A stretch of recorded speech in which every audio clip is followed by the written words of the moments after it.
আউযু বিল্লাহি মিনাশ শাইতানির রাজিম। বিসমিল্লাহির রহমানির রহিম।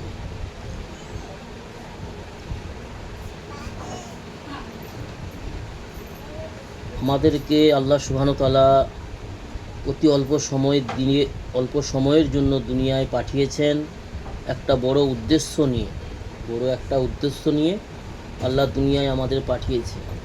সেই উদ্দেশ্যটা কি? আল্লাহ সুবহানাহু ওয়া তাআলা কোরআনের মধ্যে বলছেন, প্রত্যেকটা জিন এবং মানুষকে, গোটা বিশ্ব জাহানের মধ্যে হাজারো লাখো প্রকারের সৃষ্টি, জীবজন্তু থেকে নিয়ে, ছোট থেকে নিয়ে, ক্ষুদ্র থেকে নিয়ে, বড় থেকে বড়, পাহাড় পর্বত নদী নালা, বড় বড় জীবজন্তু আল্লাহ সুবহানাহু ওয়া তাআলা সৃষ্টি করেছেন। সমস্ত সৃষ্টির মধ্য থেকে আল্লাহ সুবহানাহু ওয়া তাআলা তিনটে সৃষ্টি জিনিসকে আল্লাহ বেশি গুরুত্ব দিয়েছেন এবং সম্মান দিয়েছেন। তার মধ্যে জিন দ্বিতীয় নম্বরে আছে, ফেরেশতা, আর তৃতীয় নম্বরে হচ্ছে ইনসান, মানব জাতি। তো এই তিনটে জিনিসকে আল্লাহ তিনটে ধাতু দিয়ে সৃষ্টি করেছেন, বিশেষ ধাতু দিয়ে, বিশেষভাবে আল্লাহ সৃষ্টি করেছেন। আল্লাহ সুবহানাহু ওয়া তাআলা সর্বপ্রথম সৃষ্টি করেছেন, কুল কায়নাতকে সৃষ্টি করার পরে সর্বপ্রথম আল্লাহ সৃষ্টি করেছেন ফেরেশতাদেরকে আল্লাহ সৃষ্টি করেছেন আল্লাহ সুবহানাহু ওয়া তাআলার আপন নূর থেকে। ফেরেশতাদের মধ্যে নারী পুরুষ নেই, ফেরেশতাদের মধ্যে নারী পুরুষ হয় না, তাদের সন্তানাদি হয় না। তাদেরকে আল্লাহ সুবহানাহু ওয়া তাআলা সৃষ্টি করেন শুধুমাত্র আল্লাহর ইবাদত করার জন্য। আর আল্লাহর ইবাদত বন্দেগী যেইভাবে, যার উপরে যেটা হুকুম আদেশ আছে, প্রত্যেকে আপন আপন নিজ দায়িত্ব পূরণ করেন। তাদের জন্য ব্যবসা, বিজনেস, কাজ কাম এ সমস্ত জিনিসের প্রয়োজন নেই, যেহেতু তাদের সংসার আদি নেই, তাদের বিবি বাচ্চা, তাদের মধ্যে নরনারী নেই। তো আল্লাহর নূর থেকে সৃষ্টি করেছে। এটা একটা বিশেষ আল্লাহ পাকের খাস সৃষ্টি। আরেকটা হচ্ছে জিন সৃষ্টি। জিন জাতিকে আল্লাহ সৃষ্টি করেছেন দ্বিতীয় নম্বরে। জিন জাতিকে সৃষ্টি করেছে আল্লাহ সুবহানাহু ওয়া তাআলা আগুন থেকে। এটা একটা বিশেষ ধাতু, আগুন একটা বিশেষ ধাতু। জিন জাতিকে সৃষ্টি করেছে আল্লাহ আগুন থেকে। আর জিন জাতির মধ্যে সমস্ত কিছু প্রয়োজন রয়েছে, অর্থাৎ তাদের মধ্যেও বিবি বাচ্চা রয়েছে, নর নারী রয়েছে, তাদের ফ্যামিলি রয়েছে, তাদের সংসার রয়েছে, তাদের পেট রয়েছে। তারা কিভাবে জীবনযাপন করে সেটা আমরা মানব জাতি জানি না।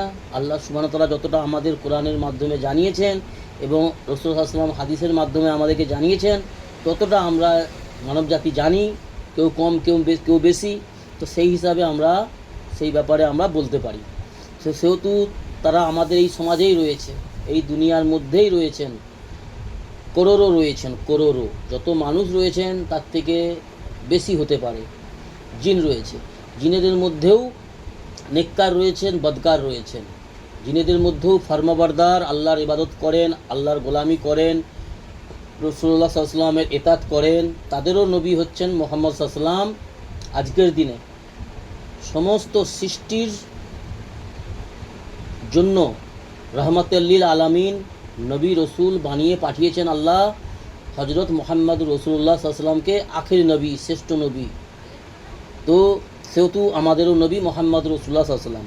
সেহেতু জিনেদের মধ্যে ফরমাবরদার রয়েছে, নাফরমানও রয়েছে। সেহেতু জিনেদের জন্য আল্লাহ রাব্বুল আলামিন জান্নাতের ব্যবস্থাও করেছেন, জাহান্নামের ইন্তজামও করেছেন।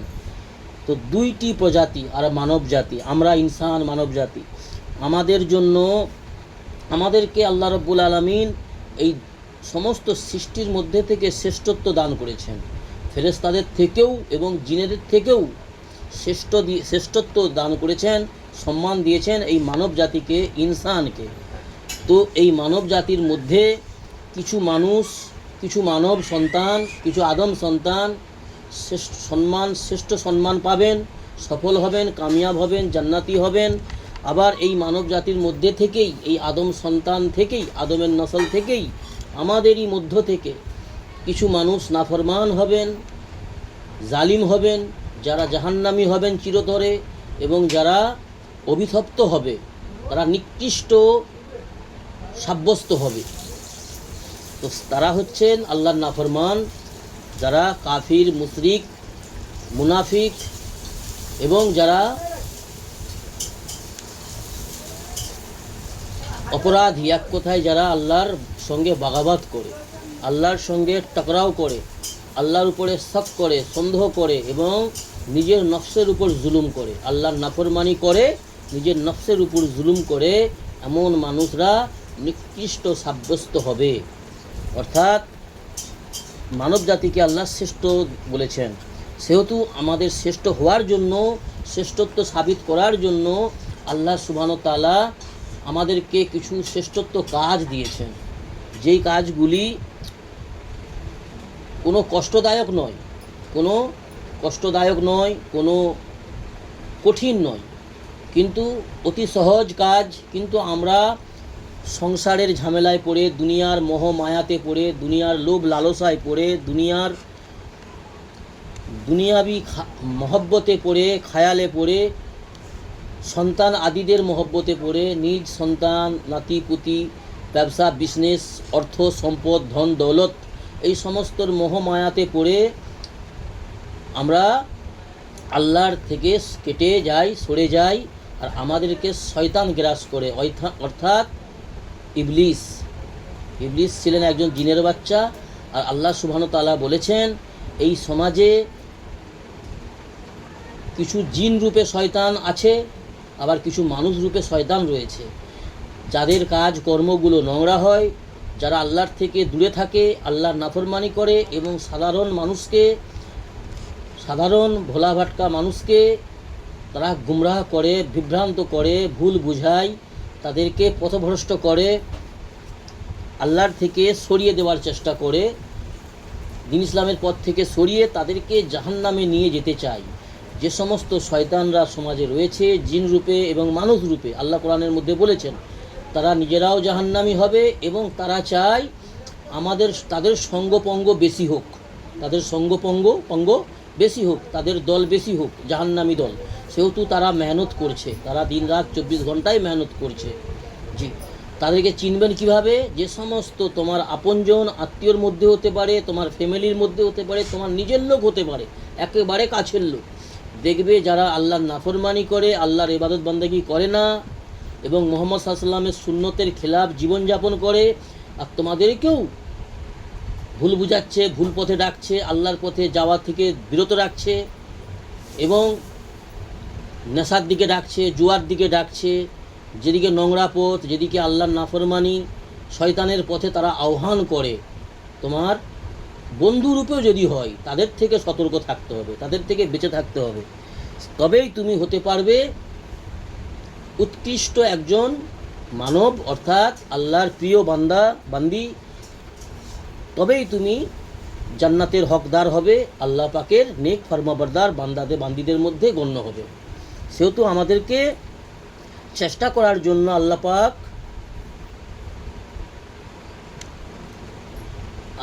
আমাদেরকে চেষ্টা করার জন্য সময় দিয়েছেন, সুযোগ দিয়েছেন, ব্রেন দিয়েছেন, বুদ্ধি দিয়েছেন, সব কিছু বিবেচনা করার বুদ্ধি দিয়েছেন। কিন্তু আমরা সেগুলোকে অপচয় করি, অপব্যয় করি, অনর্থক কথাবার্তা, অনর্থক জায়গাতে আজে বাজে চর্চা, গীবতে আমরা নষ্ট করি। কিন্তু আমরা সেগুলোকে সঠিক কাজে না লাগিয়ে, সঠিক জায়গায় ব্যবহার না করে আমরা শয়তানের ধোঁকায় পড়ে নফসের গোলামি করি। সেহেতু আমাদেরকে এই সমস্ত নোংরা জিনিস থেকে, নোংরা কুকর্ম থেকে বাঁচতে হবে। এটাই হচ্ছে, যারা এই নোংরা কুকর্ম থেকে বাঁচতে পারবে, তারাই হচ্ছে প্রকৃতপক্ষে বুদ্ধিমান মানুষ। তাদেরই জন্য সুসংবাদ, জান্নাতের সুসংবাদ রয়েছেন আল্লাহর তরফ থেকে। আল্লাহ আমাদের সহি বুঝ দান করুন। আল্লাহুম্মা আমিন।